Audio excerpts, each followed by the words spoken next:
Right, we are starting the recording. Welcome, everyone. This is the inaugural AEM user group DMV area chapter meeting. This is our very first one. For those who don't know, this is the Delaware, Maryland, and Virginia area chapter. We're a brand new chapter, and we would like to welcome you all from this area, but also from the worldwide community of Adobe Experience Manager experts. We're going to go through some housekeeping slides first and introduce ourselves. I'm Greg Dimeris. I'm a web product owner for T. Rowe Price in the financial industry. I'm also a AEM Experience Manager champion for the last 4 years. And welcome.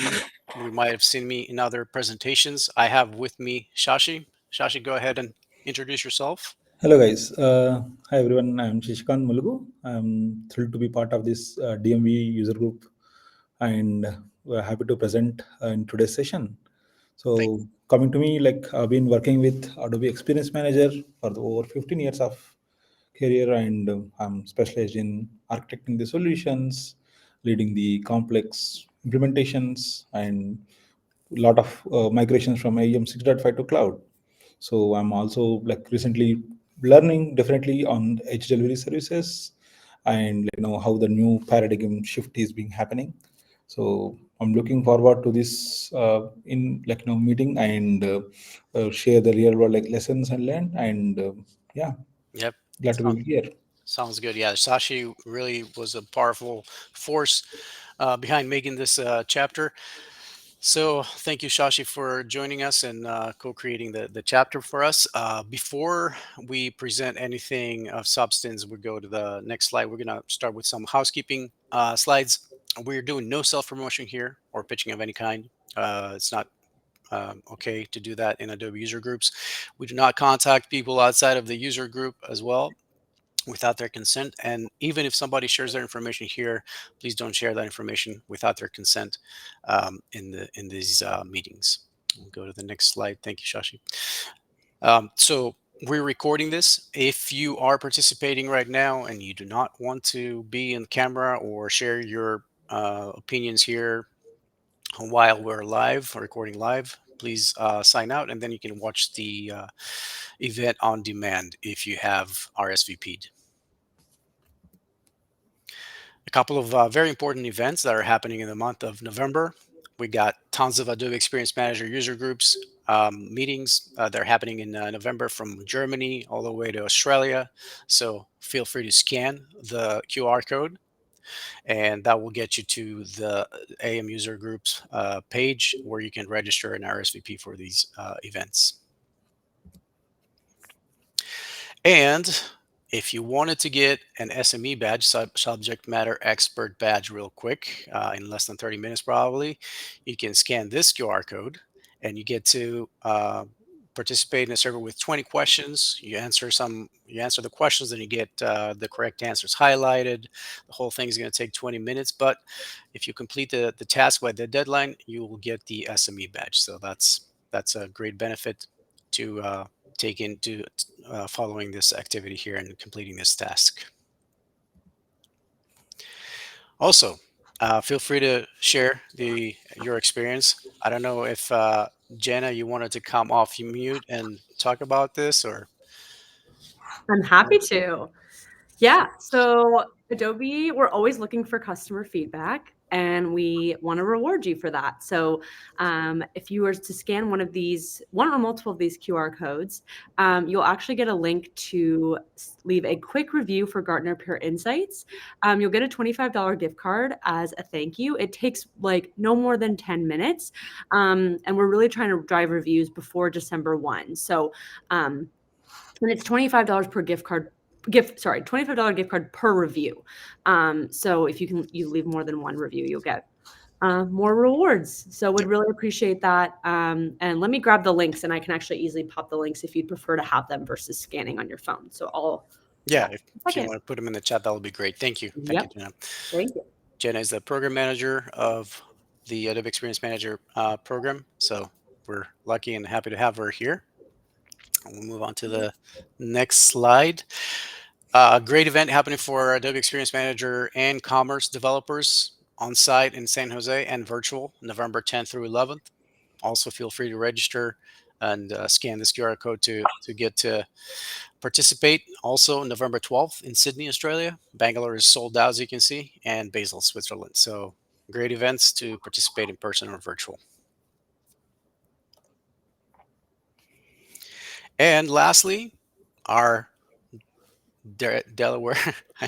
It's a mouthful. Delaware, Maryland, Virginia chapter kicks off today virtually, but we do want to do in-person meetings. So, if you navigate to the step one URL there that you see, you can join us. RSVP for our events or register to be part of our local chapter here. I would like to see you virtually or in person.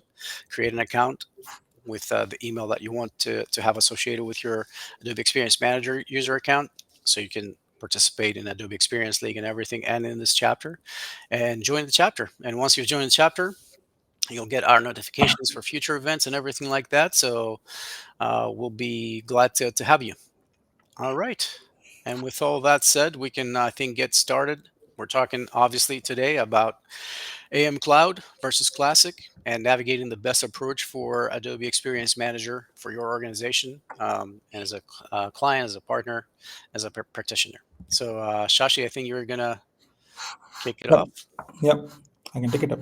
Yep. Um, yes. So, guys, as I said earlier, our goal for this session is to connect practitioners in the DMV region. So, share our hands-on experiences with AEM, right?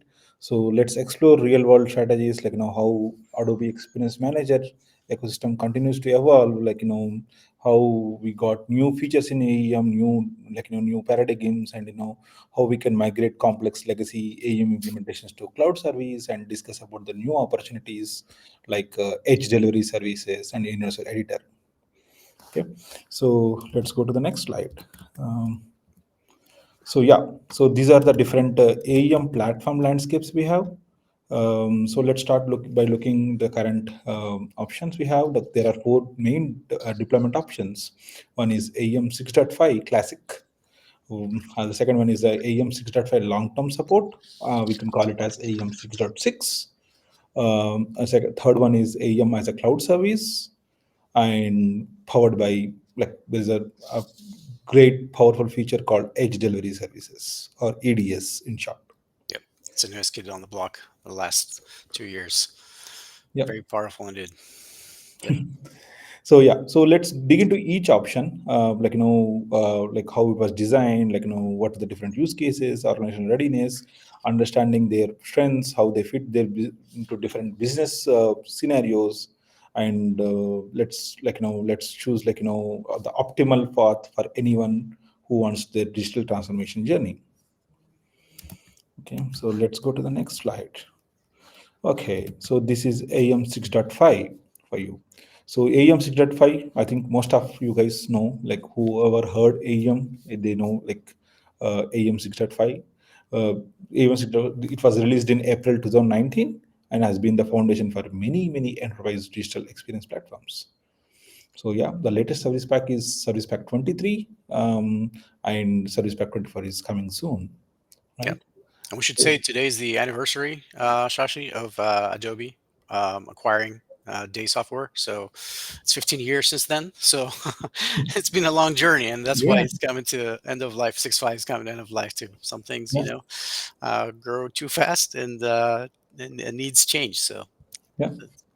And many organizations has invested billions and years into this Adobe ecosystem, and many of us built our careers around AEM. So yeah, kudos to AEM. Yes, correct. Yeah. So continuing with that, on the AEM 6.5, so there is clear support timelines we have, Adobe has defined. The core support for 6.5 is ending in 2027 February, with extended support ending in 2028 February. And the current AEM version, 6.5 version, supports two types of Java versions. One is Java 8, and it supports up to Java 11 in the recent service packs, right? So now AEM 6.5 can also be managed as an on-premise instance, which can be self-managed, or you can also engage AEM, like implement AEM 6.5 with Adobe Managed Services, AMS. Yeah. Yeah. So let's go to the next slide. AEM 6.5 long-term support. So what it is, right? So this year in March, Adobe announced that it is going to introduce a new version called AEM 6.5 long-term support, which is based out of Service Pack 22, right? Based on Service Pack 22. So why it is needed, right? So we saw in the previous slide, AEM 6.5, the current version, which is we call it as AEM 6.5 Classic, is depending on Java version 8 and 11, right? So there is definitely need of, like, right, when Java 8 was released, it was years back. So there is a definitive need to have running AEM instance on the latest Java framework. So that is the reason why, like, and the current AEM Java version, which is 8 and 11, are getting end of life on their own, right? So there is a need from Adobe side to upgrade it. So that's why this long-term support, which is supporting Java 17 and 21, which is very latest and having a lot of new features. And there is a definitive performance optimizations implemented on top of this. So yeah, so if you have ever seen AM 6.5 LTS, it was a bit faster than 6.5, and it was a good, like, the query responses, the user experience is all good. Yeah. So, and the good thing is there is no end of life identified for now till, so Yeah. safe to implement. It again runs on premise or AMS. So let's go to the next. What is the benefits of AEM 6.5 LTS? Like, for example, I'm happy, I'm satisfied on AEM 6.5. Why should I go to 6.5 LTS, right? The long-term support. So let's look at the key benefits here identified. One is the easy to upgrade. So there is nothing much you need to do. Like, you can create a clone of your existing instance. You can just replace the jar, 6.5 jar with AEM 6.6 jar. And like, Adobe has provided a couple of analyzers and tools to make the upgrade easy. And there is no content migration involved. There is no like, Java content repository upgradation, nothing like that. This is a Java uplift. So there is easy to upgrade, like safer version to go. It has long-term support and stability. It still supports on-premise and self-managed flexibilities, right? Integration freedom. You can integrate with all your existing integration patterns. Like, you can install your own connectors. You can install your own extensions, and yeah, it supports clients who are not ready for cloud. I said, like, feel free to ask questions, raise your hands. Like, Greg is monitoring your, like, all the activities. Yeah. If anything, yeah, if anything, like, we can stop and discuss. So let's go to the next AEM Cloud service. Greg, do you want to take it away? Yes, of course. Thank you. Thank you for leading us through 6.5 and long-term support. By the way, Jeanette, in a previous meeting, mentioned another AM champion in the London chapter, mentioned that if you see the Uber jar name 6.6, that's 6.5 long-term support, by the way. So that was a good call out for those of you who are continuing with 6.6. In AM as a cloud service, why cloud service? Well, the needs were growing, DevOps needs were growing as well, and to us, those are the uh, I guess biggest benefits of Adobe Experience as a cloud service. DevOps overhead is lower, and stability and innovation is happening uh, via Adobe updates monthly, basically. So that's a huge asset. It was released. Uh, the latest was September 2025. Um, the platform that Adobe Cloud Service operates is cloud native, obviously, as the name says. And like I mentioned, it's built for scalability and agility. It scales with your applications, and along with your traffic, the platform scales as well. It's based on Java 21, which is the preferred version, but it can work in 17 or 11 with a little more um, backend effort from your teams. There's no end of life as opposed to 6.5. It's an evergreen model with, as I mentioned, automatic updates, which are happening by Adobe. It's fully cloud native, and hosted in Adobe CDN. You can bring your own CDN as well, content domain network.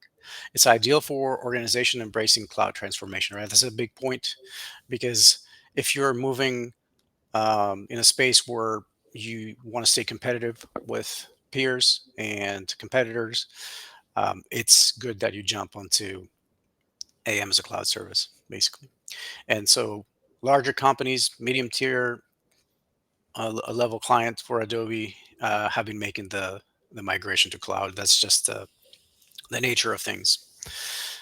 And as far as the customizations that you will see in cloud, it's more grandfathered and um, taken care of by Adobe. So it's lightweight customizations. You'll see modular customizations that are happening through microservices, and there's headless and hybrid customization. So those are still there, in obviously in Adobe Experience Manager as a cloud service. And as far as like delivery of content and everything, there are no manual upgrades, which is for myself, for example, who are now migrating to cloud, is a major benefit. Uh, no manual upgrades, and that's a big benefit compared to 6.5 and teams that are working together to through packages to update their code base essentially.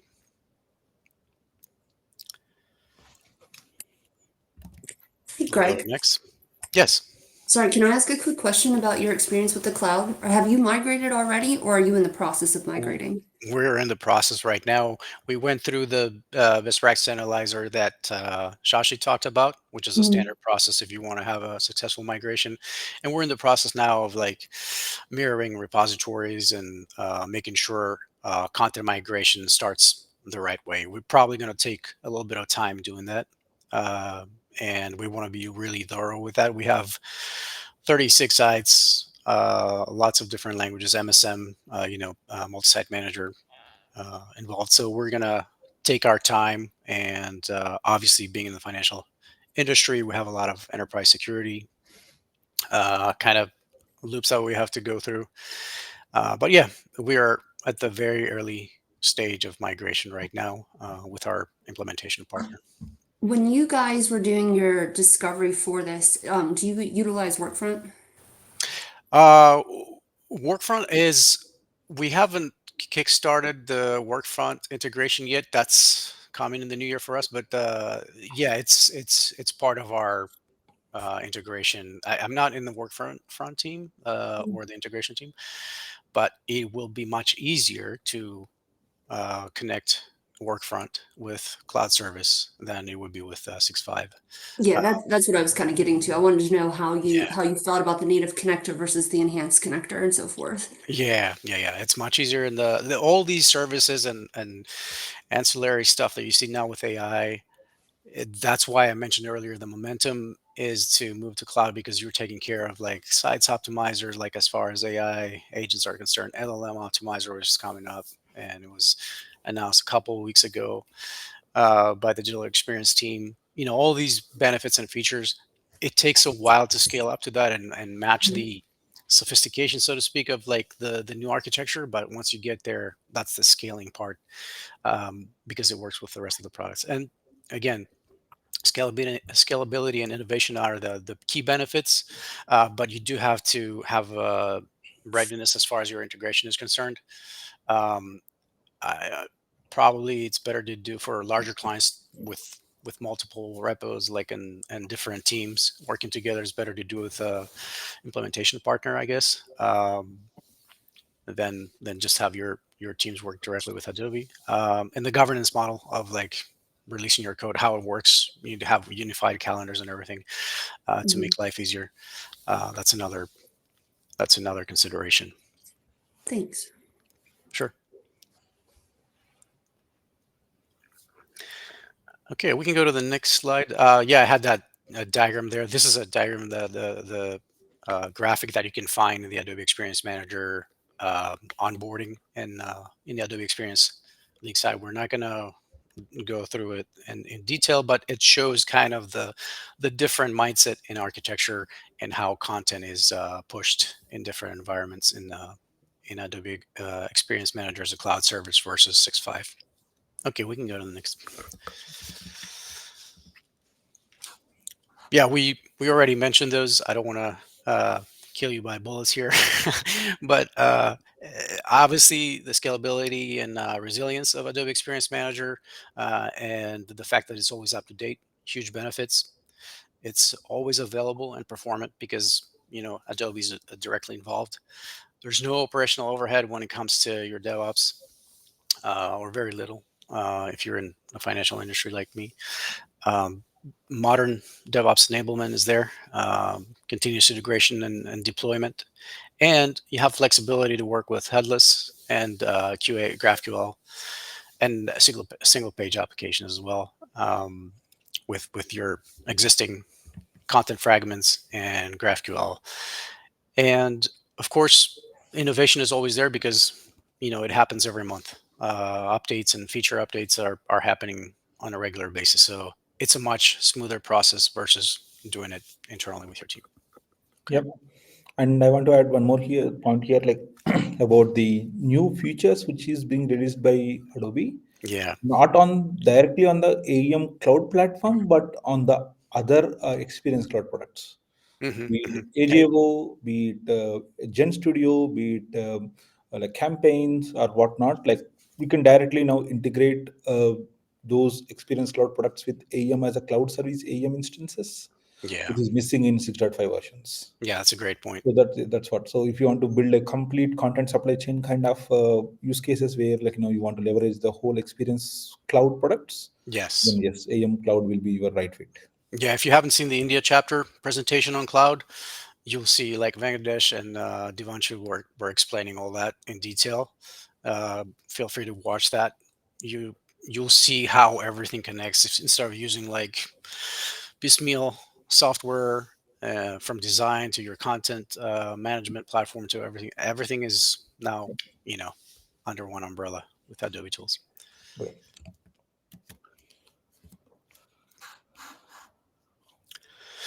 Yeah, that's something that kind of Shashi referred to over here, and previously mentioned. Edge computing, Content Hub, uh, your dynamic media, open APIs are, like much more easily integrated with cloud service.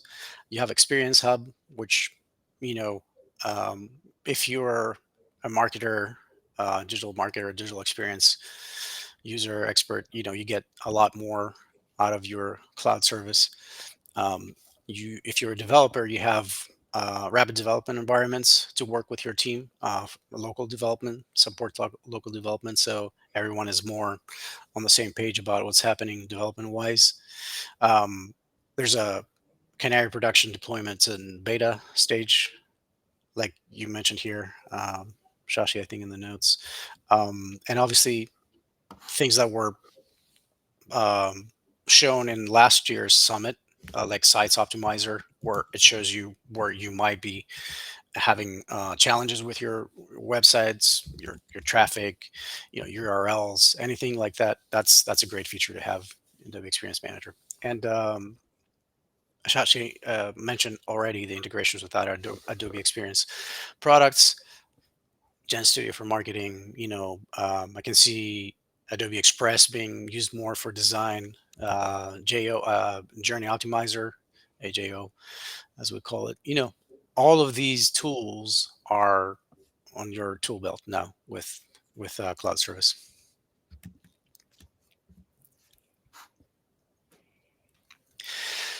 So we could go into detail. I'm sure you've seen other uh, experience manager champion group or champion meetings or groups that talk about the continuous integration and deployment pipelines. But basically, what that means is like your code is ready whenever, like at its best. Um, it's going to be more orchestrated to go live with um, less errors, so to speak, because that's how the continuous integration deployment works. So test deployment, everything works much more efficiently in cloud service. Um, there's centralized control. Obviously, in your code repositories, your workflows flows are in one place. There's quality and security included, and performance scanning and testing is already included, and it's much more reliable, always on, and your DevOps, have a best practice platform to work with. So your agility and efficiency is there from day one. Yep, yep. And I want to add, like, you can have your own, like, targeted pipelines. Like, you can only deploy your front end code. You can deploy only your dispatcher code. You can only deploy your, like, the full stack code. Like, you have a lot of flexibilities, which is Yeah. not. Yeah. So let's jump to the next slide, which is Universal Editor. So, Greg, you want to take me up? Yeah. You wanted to talk about Universal Editor? Yeah. Yeah. That's a the Universal Editor was discussed like a couple of years ago, and I remember being in a Experience Manager forum, and everybody was really excited about this because if you are using Page Editor right now, it's sort of like uh, I don't want to say night and day, but it's a much different experience for your content authors. You can see what you're actually engaged with on the page and what you're changing, and it happens in live time, so to speak. It's there for your content authors to make the changes they need much faster, much more in a much more collaborative environment. And it works with 6.5. You can integrate it, and but it's also like now much better, like using a content fragment editor that looks like the screenshot you see here with Universal Editor. And you can also make it work with, you have document authoring, edge delivery, in edge delivery services.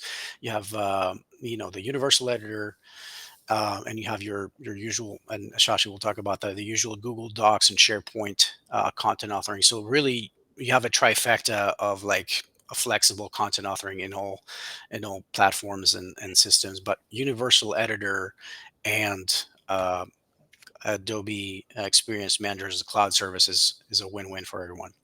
It's very modern design, very visually pleasing, and it integrates smoothly with all your Adobe tools.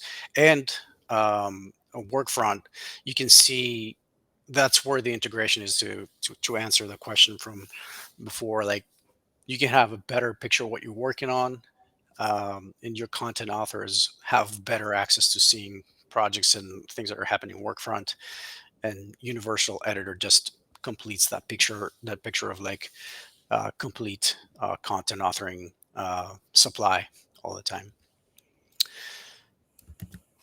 Okay.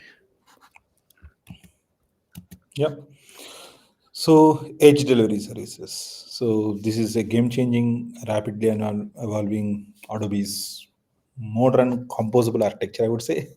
So, Hmm. yeah, so it was released in October 2023. So, it's a headless first cloud native front end driven platform. So, like, it has no end of life again, it's evergreen. It supports both universal editor as well as the document based authoring, so you can have two editors. Frankly, I've never tried personally on the page editor Xfog, but yes, like many people tried and trusted, I guess it works.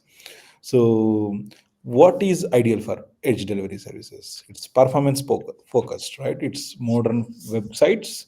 So basically, if you are a marketing site, you don't have like lots of integrations, lots of login sessions, personalizations, those kind of stuff. You have a simple web-based marketing site or on a B2B site, and but performance is your focus area, then edge delivery services is your go-to, right?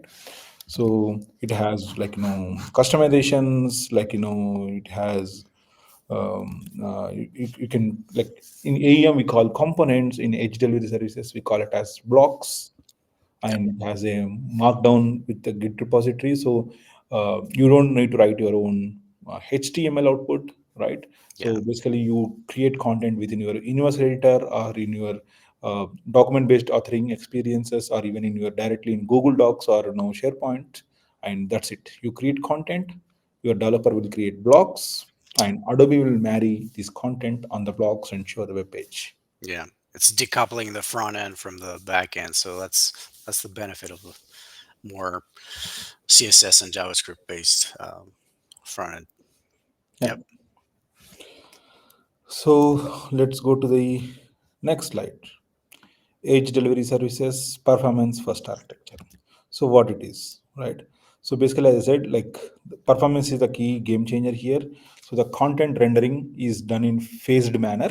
So that means when you load a web page, your what we'll say, the first screen content will load on first, and later it will lazy load the next pieces of the content, so that the performance of the page is optimal and top notch. So often you see blogs, live implementations from many of the live clients already who implemented it, the organizations. You'll see 100% performance score, you will see 100% SEO score and accessibility score, because HTML is not directly controlled by the developer. It was generated by Adobe on the Yep. fly. And the greatest thing which I personally felt was you don't need to do any deployment. Yeah. You commit your code into the Git and that's it. Yeah. And I would say, like, Shashi, for anyone who's like, I was thinking of like a consumer goods uh client or a company. If you're in a smaller team, development team in your consumer goods company, and you wanted to create content fast, edge delivery services is kind of like your poster child implementation of experience manager. Because it's so easy to create experiences and have a fast side, performance side, that doesn't need huge DevOps and like development, a back end team support. So Yeah. Let's go to the benefits of edge delivery services. So as we see here, it's lightning fast performance. It has global scalability because it uses a fastly CDN internally with a content bus, and it's a worldwide CDN. So yeah, wherever the user is in the whole world, if you hit the page, it will serve within seconds, right? And it has seamless authoring experience. As I said, like it supports both universal editor, if the content is hosted in AEM Cloud, and if the content is hosted in a Google Drive, SharePoint, you can either use a document authoring portal, or directly you can use the inbuilt in-house editor screens. And it is low maintenance overhead, you can compare it to the traditional AEM. Is far less infrastructure. There is no infrastructure to maintain. There is no service pack upgrades. There is no OS upgrades. There is no Java processes which is running. Everything is left to Adobe. yeah, You'll just concentrate as an organization. You just concentrate on creating more and more content, and support those content with blogs. yep, Yeah. So yeah. So in summary, you say edge delivery services helps to deliver top performance, greater agility, future proof experience. yep. And you can have Mhm. edge delivery services um, implemented if you're already in Adobe Experience Manager as a cloud service, and you wanted, for example, to spin off a couple of your intranet sites, or like some parts of your websites that are maybe like more static information, or like, I don't know, well, lots of different use cases. You could have edge delivery services with cloud service, you know, or 6.5. So it's not it's not either or. So just wanted to point it out. Yeah. So yeah, so let's go to the high level comparison of different versions: AEM 6.5, 6.5 LTS, and AEM Cloud Service. So the first thing is about the pricing, right? That's a big difference when you see from a org's leadership lens. So yeah, so 6.5 or 6.5 LTS is based on number of authors, users, number of production instances, what is their SLAs, and what should be the server size, all the stuff. But when you come to the cloud, the pricing model depends on the number of content requests we have. Like for example, one CR, like one content request is equal to one HTML page, or one content request is equal to 5 JSON APIs. So that means if you implement AEM Cloud as an headless, it is more less cost than page. But yes.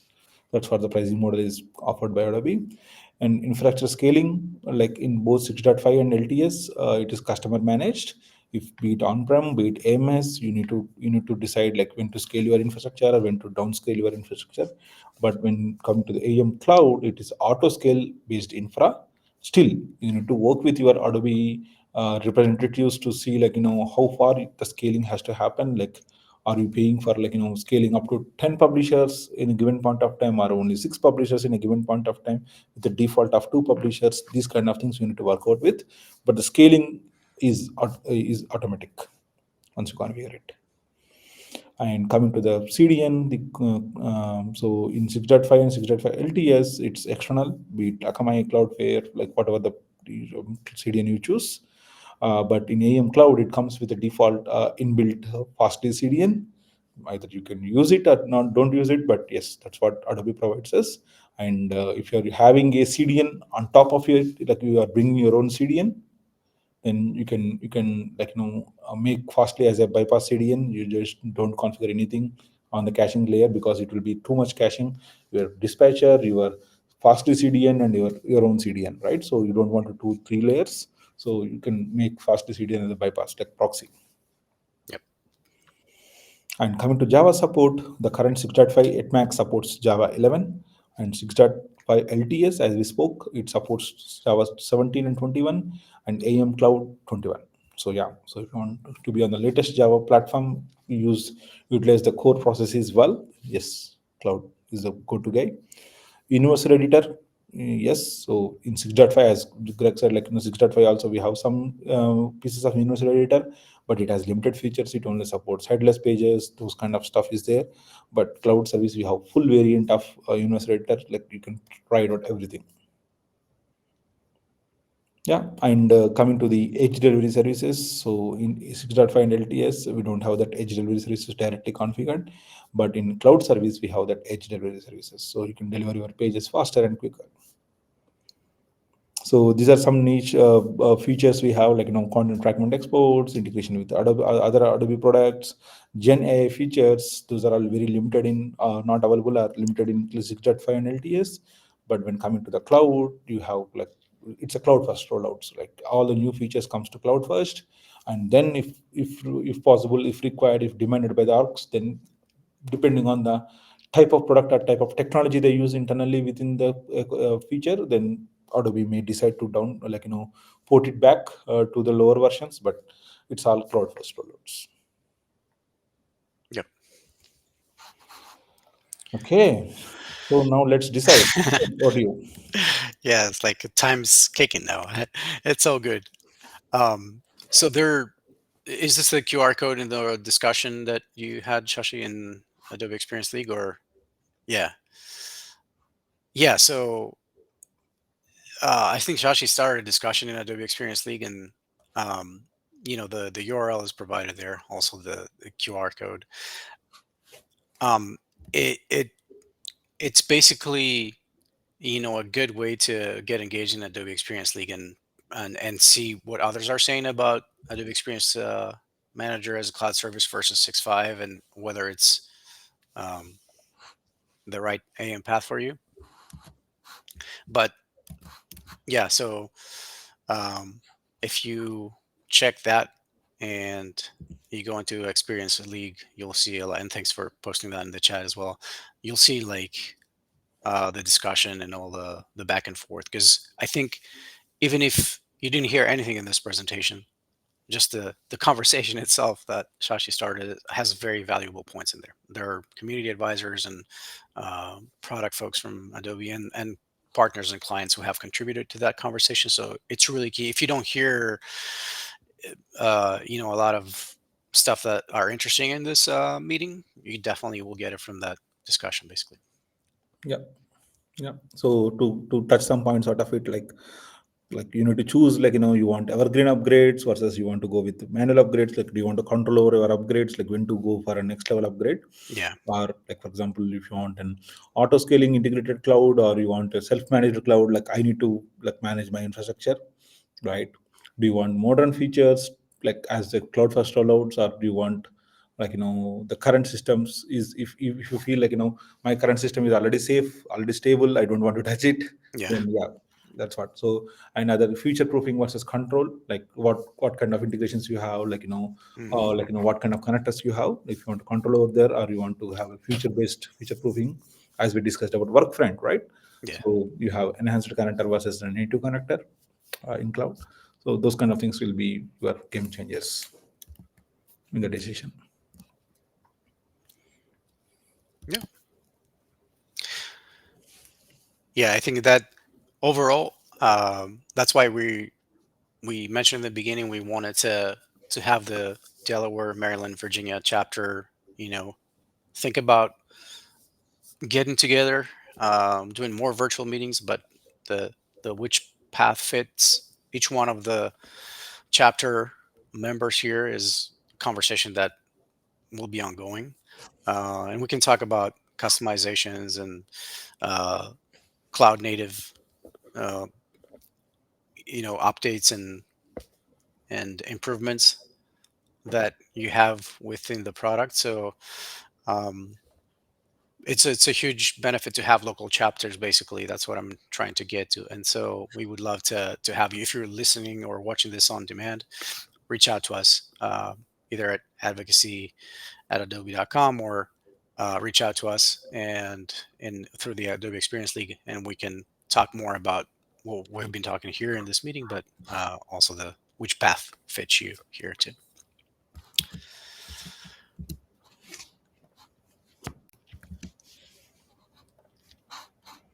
Yeah, I think Greg, I think we have a question in the chat.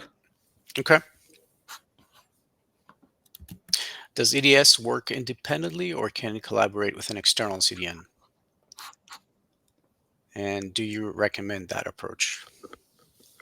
I think it works with Adobe provided CDN, but I think you can bring your own CDN as well. Yeah. But it's recommended obviously by Adobe to use their CDN. I don't know if I would recommend or not, but you need to have like if you're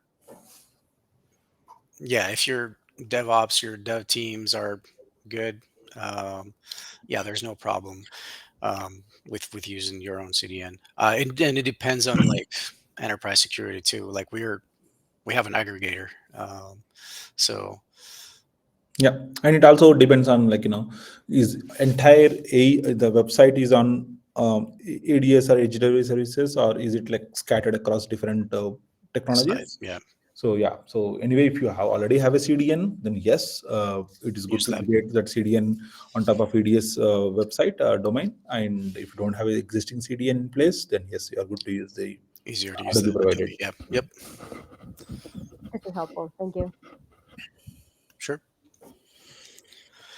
Yeah. One question that I will ask here, but obviously folks who are watching this on demand will be able to answer, and maybe in the future after you join our chapter, maybe, or RSVP for future events. I'm gonna ask this here for the recording to live throughout the ages. Um, are you interested in doing personal events, like, because the local chapter kind of character kind of encourages like meeting together? It'd be good to hear from clients and partners and folks who are using AM practitioners in this local area, the specific area. See like different sizes of clients and how they're using Adobe products. I think this is one of the most important aspects of like local chapters, and so we would like to keep everyone engaged in a person to person setting, but we would love to hear from you in future meetings. If you're seeing this, let us know whether you're interested in doing in-person meetings, or you prefer virtual or combination. We would welcome all of those. Hey Greg, I think Yeah.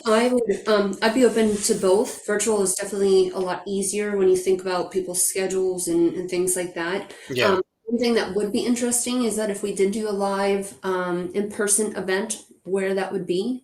Yes. Delaware, Maryland, and Virginia are big, even though they are small, and just trying to figure out where the middle ground is. So if it's one person, Probably, yeah, or if it's probably the Washington DMV, or DC. Yeah, yeah. yeah, yeah. So Probably just Washington trying to DC. take Yeah. that into consideration. Yes, that's a good suggestion, Katie. And yeah, that's what we're thinking. It takes a little more planning, but I think it's more worth. Like I know Chicago, like Midwest chapter, has done great events, and they have been really successful with getting together every now and then, and they indicate that it's really useful for the local chapter. So we'll look into that option, and that's why I was asking that question. Yeah, Yeah, sounds good. yeah. Good session. Thank you. Yeah, thanks to Shashi too for getting the lighting the fire under us to create the chapter too. But yeah, that's all for today. I hope you enjoyed the session. Thank you for your participation, and hope to see you in the next one, either in person or virtual meeting. Again, have a good rest of the day wherever you are in the world, and looking forward to seeing you in the next one.